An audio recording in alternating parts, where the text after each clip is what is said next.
سورہ یاسین، اس کی شروعاتی آیتوں کو سمجھنے کی کوشش کریں گے۔ ہمارے پاس ان آیتوں کا ہندی لپیانترن موجود ہے اور ہم دیکھیں گے کہ ان میں کیا گہرے مطلب چھپے ہیں۔ شروعات تو ہوتی ہے بسم اللہ الرحمن الرحیم سے، مطلب اللہ کے نام سے جو نہایت مہربان، ہمیشہ رحم فرمانے والا ہے۔ اور پھر پہلی آیت آتی ہے یاسین والقرآن الحکیم، یاسین قسم ہے حکمت والے قرآن کی۔ یہ شروع میں ہی قرآن کی قسم، اس کا کیا مہتو ہے؟ جی بالکل، دیکھیے یہ جو یاسین ہے یہ تو حروف مقطعات میں سے ہے، مطلب وہ خاص اکشر جن کے اصل معنی تو اللہ ہی بہتر جانتا ہے، لیکن اس کے ٹھیک بعد ہی حکمت والے یعنی سمجھداری اور گہرے گیان سے بھرے قرآن کی قسم خانہ، یہ اس کے وزن اور اس کی سچائی پر زور دیتا ہے۔ اچھا، یہ بتاتا ہے کہ یہ کوئی عام کتاب نہیں ہے بلکہ یہ سیدھا اللہ کا مارگ درشن ہے، تو اس کی گواہی شروع میں ہی دی جا رہی ہے نا؟ ہاں صحیح۔ تو مطلب پہلے قرآن کی عظمت بتائی گئی۔ اچھا، پھر آگے کیا آتا ہے؟ انک لمن المرسلین علی صراط المستقیم، جی، یعنی بے شک آپ بھیجے گئے رسولوں میں سے ہیں، سیدھے راستے پر ہیں۔ یہ تو ایک دم سیدھی پشتی ہوئی پیغمبر محمد کے لیے۔ بالکل، اور وہ شبد انا کا مطلب بے شک آپ، یہ بہت تاکید کے ساتھ ہے، اس میں شک کی کوئی گنجائش ہی نہیں چھوڑی گئی ہے۔ یہ سیدھے طور پہ نبی کی ذمہ داری اور ان کے راستے یعنی صراط مستقیم، اس کی سچائی کی پشتی ہے۔ ہاں، اور یہ پشتی اس حکمت والے قرآن کی قسم کے بعد آ رہی ہے، تو یہ اور وزندار ہو جاتی ہے۔ صحیح کہا، یہ اس دعوے کو اور پختہ کرتی ہے۔ اچھا، اور یہ کلام، یہ حکمت بھری باتیں، یہ آئی کہاں سے ہیں؟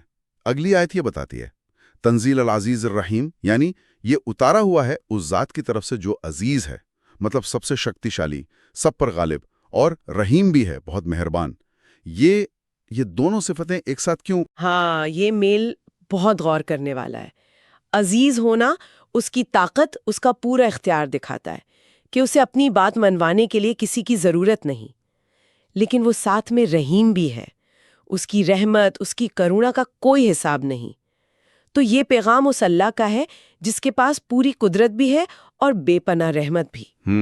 تو مطلب یہ ہوا کہ یہ جو مارگدرشن ہے یہ زبردستی کا نہیں بلکہ طاقت کے ساتھ ساتھ رحمت پر مبنی ہے۔ سمجھ گیا۔ تو یہ قرآن اس طاقتور اور مہربان اللہ کی طرف سے ہے، پر اس کا خاص مقصد کیا بتایا گیا یہاں؟ آگے ذکر ہے لِتُنذِرَ قَوْمًا مَا أُنذِرَ آبَاؤُهُمْ فَهُمْ غَافِلُونَ، تاکہ آپ ایسے لوگوں کو ڈرائیں، مطلب چیتاونی دیں جن کے باپ دادا کو چیتاونی نہیں دی گئی تھی اور اس وجہ سے وہ غفلت میں ہے، بے خبر ہے۔ جی، اور یہاں یہ لفظ غافلون بہت اہم ہے۔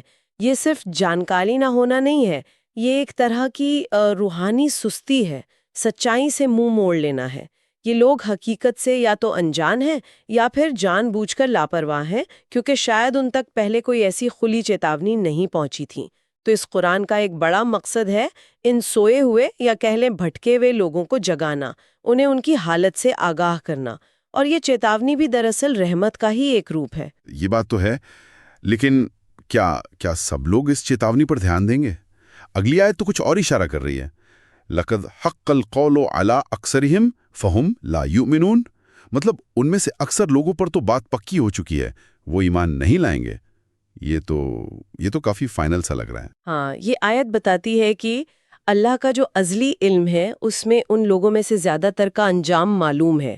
انہوں نے اپنے رویے، اپنی ضد، اپنے چناؤ کی وجہ سے خود کو ایسا بنا لیا ہے کہ وہ سچائی کو قبول نہیں کریں گے۔ یہ اللہ کی طرف سے کوئی زبردستی نہیں بلکہ ان کے اپنے اعمال کا نتیجہ ہے جس پر اللہ کا فیصلہ حق یعنی ثابت یا پکا ہو چکا ہے۔ یہ انسان کے اپنے ارادے اور ذمہ داری کی طرف بھی اشارہ ہے۔ اچھا، اور جو لوگ ایمان نہیں لا رہے ان کی دماغی اور روحانی حالت کیسی ہیں؟ آگے تو بڑی طاقتور مثالیں دی گئی ہیں۔ اِنَّا جَعَلْنَا فِي أَعْنَاقِهِمْ أَغْلَالًا فَهِيَ إِلَى الْأَذْقَانِ فَهُمْ مُقْمَحُونَ، ہم نے ان کی گردنوں میں توق ڈال دیے ہیں جو ٹھوڑی تک اٹکے ہیں، جس سے ان کے سر اوپر کو اکڑے ہوئے ہیں۔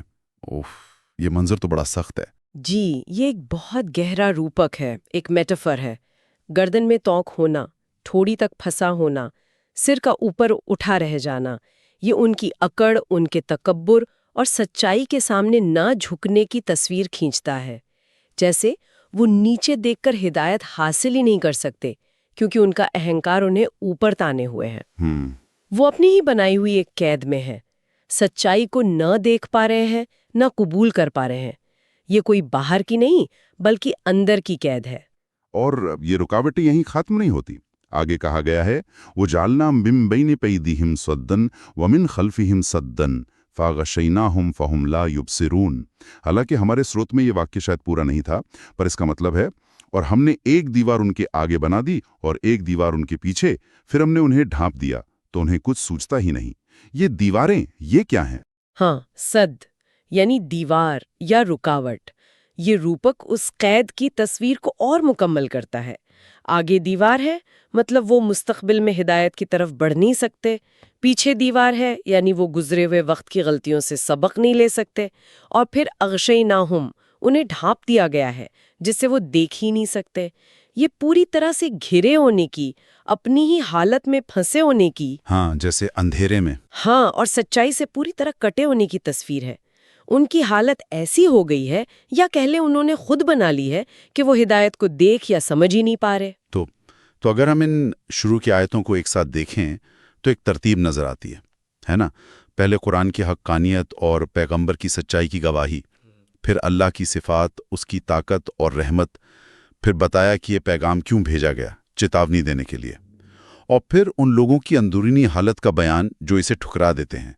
روپکوں کے ذریعے ان کی اکڑ، ان کی سچائی سے دوری کو دکھایا گیا ہے۔ بالکل صحیح، ایک پورا نقشہ کھینچا گیا ہے، اور یہ سب ہمیں سوچنے پر مجبور کرتا ہے نا، جس طرح یہاں ہدایت پیش کی گئی ہے اور پھر اسے ٹھکرانے والوں کی حالت بیان ہوئی ہے۔ یہ ہمیں حق یا سچائی کے مقابلے میں انسان کے رویے کے بارے میں کیا سکھاتا ہے؟ وہ کون سی چیز ہے جو کسی کو اتنی واضح چیتاونی اور نشانیوں کے باوجود غافل بنائے رکھتی ہے، بے خبر، اور ان مثالوں والی روحانی قید میں جکڑے رکھتی ہے؟ یہ سوال، یہ اپنے آپ میں ایک بہت گہری سوچ کا موضوع ہے۔